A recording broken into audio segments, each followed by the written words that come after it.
Bon, la revue semestrielle, est un exercice traditionnel que l'UNICEF conduit avec ses partenaires une fois par année pour revoir le niveau d'atteinte des objectifs ou des résultats qu'on avait planifiés en début d'année.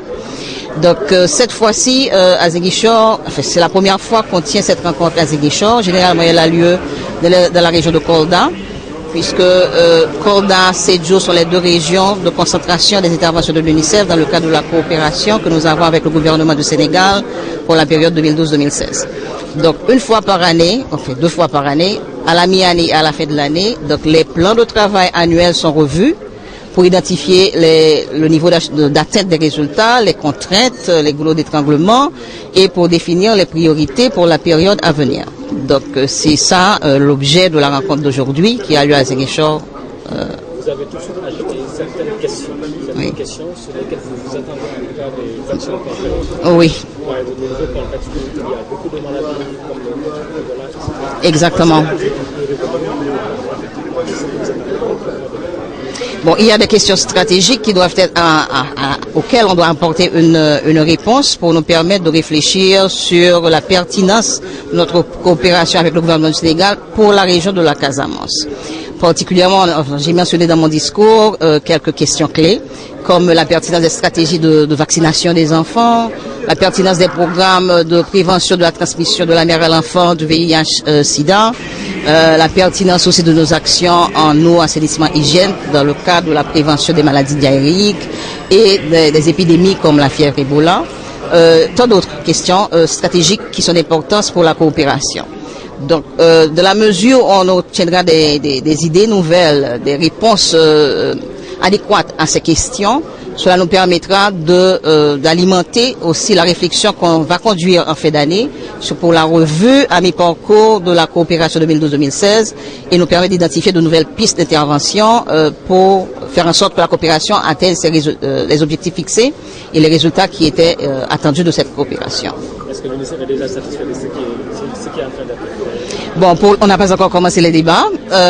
Nous venons juste de lancer l'atelier, enfin, la séance de travail. On espère que d'ici la fin de la journée et aussi à la fin de la journée de demain, où les autres agences sœurs des Nations Unies vont intervenir, voir comment répondre à ces questions stratégiques, voir quel est l'apport potentiel des autres agences sœurs des Nations Unies dans la réponse aux défis que confronte la Casamance.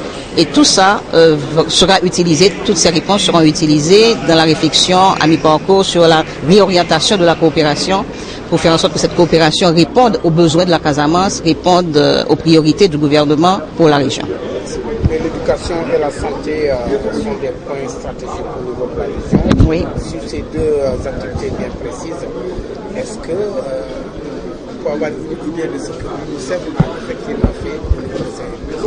Pour l'éducation est une stratégique d'intervention assez importante. Et donc, dans la région de la Casamance, depuis le début de la coopération, nous avons supporté la mise en place de l'approche que nous appelons les écoles amies des enfants, où nous créons un environnement favorable un cadre d'apprentissage favorable pour les enfants, avec la fourniture de paquets de services intégrés en eau, assainissement, la participation communautaire dans la gestion des écoles et tout ça. Donc, tout ça fait partie du paquet de services que nous offrons dans le cadre de l'approche École Amie des enfants et qui est mise en œuvre dans environ 500 écoles de la région de la Casamance naturelle. Donc cet axe d'intervention demeurera une priorité pour l'UNICEF dans les années à venir et comme nous avons déjà des résultats assez significatifs que nous avons obtenus dans ce domaine.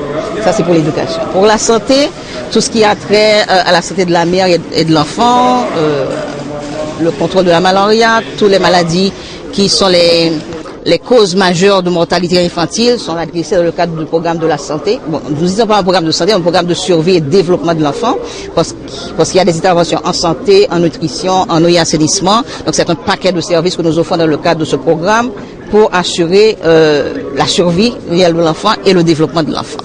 Donc, comme je l'ai dit tantôt, nous investissons beaucoup dans le renforcement du système sanitaire, du système de santé, en appuyant les districts sanitaires, en appuyant les régions médicales, pour une offre de santé équitable aux populations, aux communautés les plus démunies, les plus désaffectées, et nous pensons que les résultats ont déjà été obtenus de manière significative dans la région de la Casamance. Nous continuons dans cette direction et le gouvernement peut compter sur notre appui pour faire en sorte que la Casamance devienne un pôle de développement effectif et équitable pour les enfants et pour les femmes.